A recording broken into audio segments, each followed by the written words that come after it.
6:50. Hey, Willie Waffle's on the line now. Willie lives in Binghamton now. Used to live in D.C., now living in Binghamton. And Willie, by 2015, by 2025, we might be all getting a pay increase here. What do you think?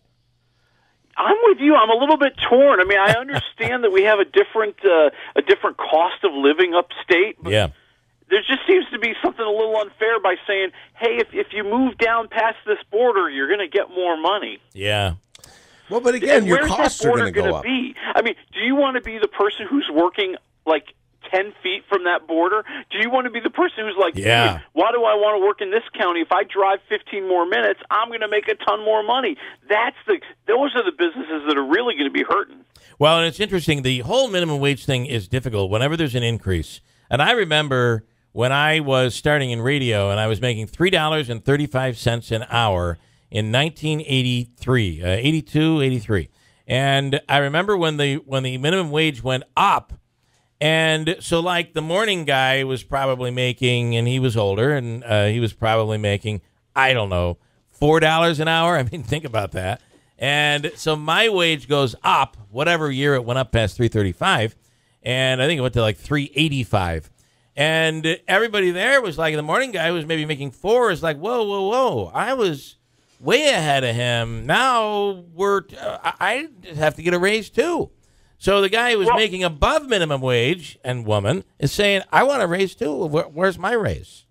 Well, and that's one of the things, traditionally, excuse me, most wages were somehow related to minimum wage. That, your job was getting X amount over minimum wage. And when the minimum wage went up, it would rise all boats. Right. But that's not going to be the case. No. Companies don't do that anymore. Let's be honest. Yeah, okay? yeah. They're only going to give you a raise if you're holding a gun to their head. Yeah, So, I know. I understand.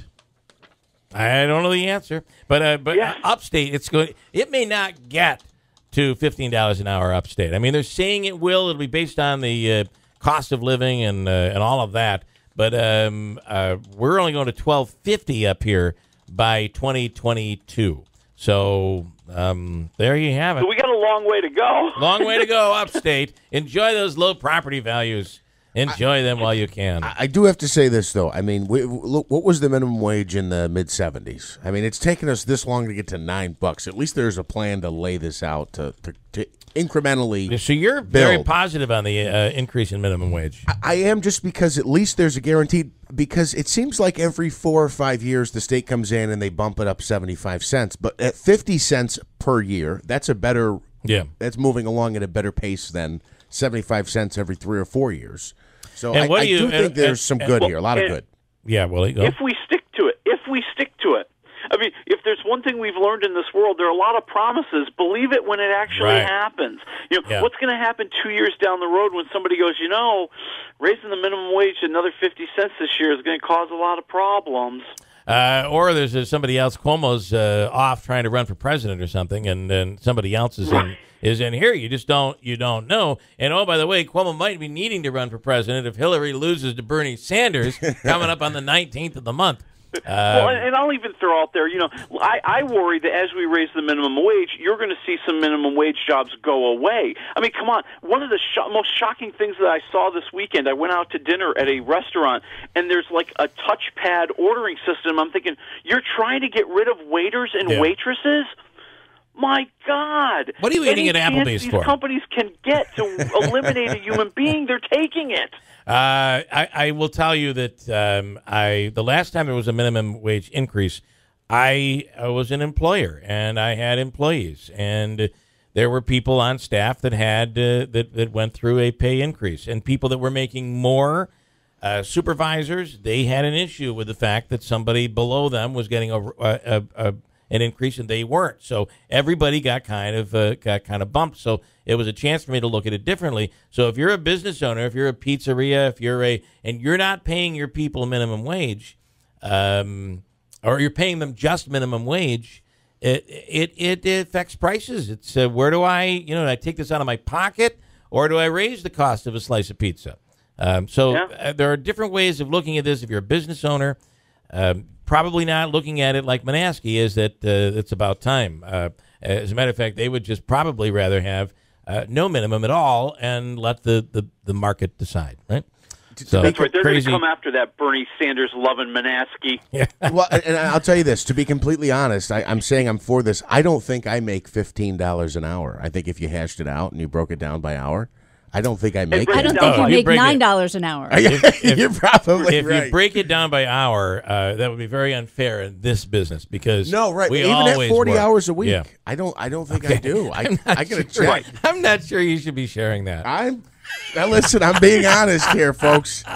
And the next time you see me, I'll be asking you if you want fries with that. So at $15 an hour. Why does Manaski travel to? Why does he travel to Manhattan to work at McDonald's every day? I don't know. Seems to be worth it. All right, here we go. 2 quickies here. We're going to the top of the hour. I've got 4 minutes, Willie. 2 movies: God's Not Dead 2 and Meet the Blacks. What in the heck's going on this weekend? Yeah, God's Not Dead 2, the movie that made me long for a chance to see Batman versus Superman again, okay? Don't hate this movie because of its themes and its faith. Hate it for being a stupid, horribly made movie. It's just so clunky. You know, they're really trying to set up this straw man scenario that's too simplistic to be taken seriously. It's got too much stiff acting. It's got this clunky screenwriting, and it's got poor Ray Wise, who portrays an ACLU attorney who's suing Melissa Joan Hart, the teacher who mentioned the name Jesus in class. And every time something goes bad against her, they flash to Ray Wise, and he's got the devilish grin on his face. They might as well just put a pitchfork in his hand. And it just makes the movie so silly and so ridiculous. And the courtroom theatrics, there's no thrills here. This is not a good courtroom drama at all. The only thing this movie proves is that Robin Givens is not dead. Hey, she's in the movie. I thought she was god of the business. Wow, I didn't even know that she was still around. Yeah. Hey, Pat Boone's not dead. He's in the movie, too. Okay, there is some value to the movie, then. So I'm going to go half a waffle for God's Not Dead 2. Now, the God's Not Dead 1, that was the movie where the professor said that they had to write something saying God is not real or something like that, right? Yeah, something like that, okay. Yeah. Got it. And, of course, one kid stands up and argues that God is not dead. Okay. Meet the Blacks is a Chicago family, hits it rich, and moves to Beverly Hills. You know, and then I thought about the line, Meet the Blacks is a parody of The Purge, starring Mike Epps. And it was kind of late last night, and I'm walking out of the theater from God's Not Dead 2, and I'm looking at that other theater for Meet the Blacks, and I just couldn't do it, and I got a refund on my tickets, guys.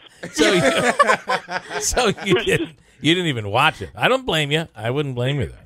There's just nothing about any of those sentences that makes me think that could be a good movie. Is this like the Beverly Hills, the Beverly Hillbillies? Is that like a modern-day version of that? Yeah, it's going to be that, but more than that, you know, the parody of The Purge, which is just, I'm sorry, a horrible horror movie series about a world where for one night you can commit any crime and it won't be illegal. So people go on rampages and murder sprees, and I'm sorry, and it's got a lot of Mike Tyson, and it's got a lot of potty humor, and it's got a lot of bad language, and I was just like, come on. It's so funny that Mike Tyson isn't going to work. Mike Tyson is in a movie, and then the other movie you review, Robin Givens is in there. That was his wife, right? Yeah, she was. Yeah. And there were so many things I was going to say there, and I stopped because I don't want to get in trouble. Okay, all right. Well, listen, I'm with you. It's a day where we tend to get in trouble. April Fool's Day, and it happens. So you don't have any idea on Meet the Blacks. It's over, and you didn't watch it.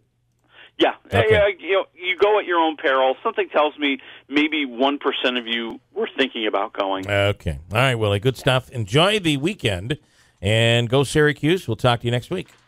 All right, talk to you next week. Willie Waffle. Andrew, you want to pipe in? Yeah, the God's Not Dead, the original, featured a woman from Utica. I believe we had her on.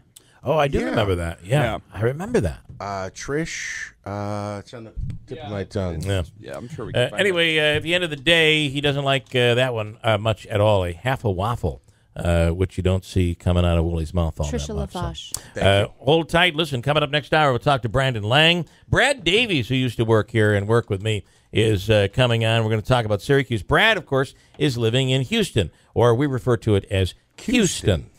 Big weekend coming up, folks. WIBX Utica Rome. It's 7 o'clock.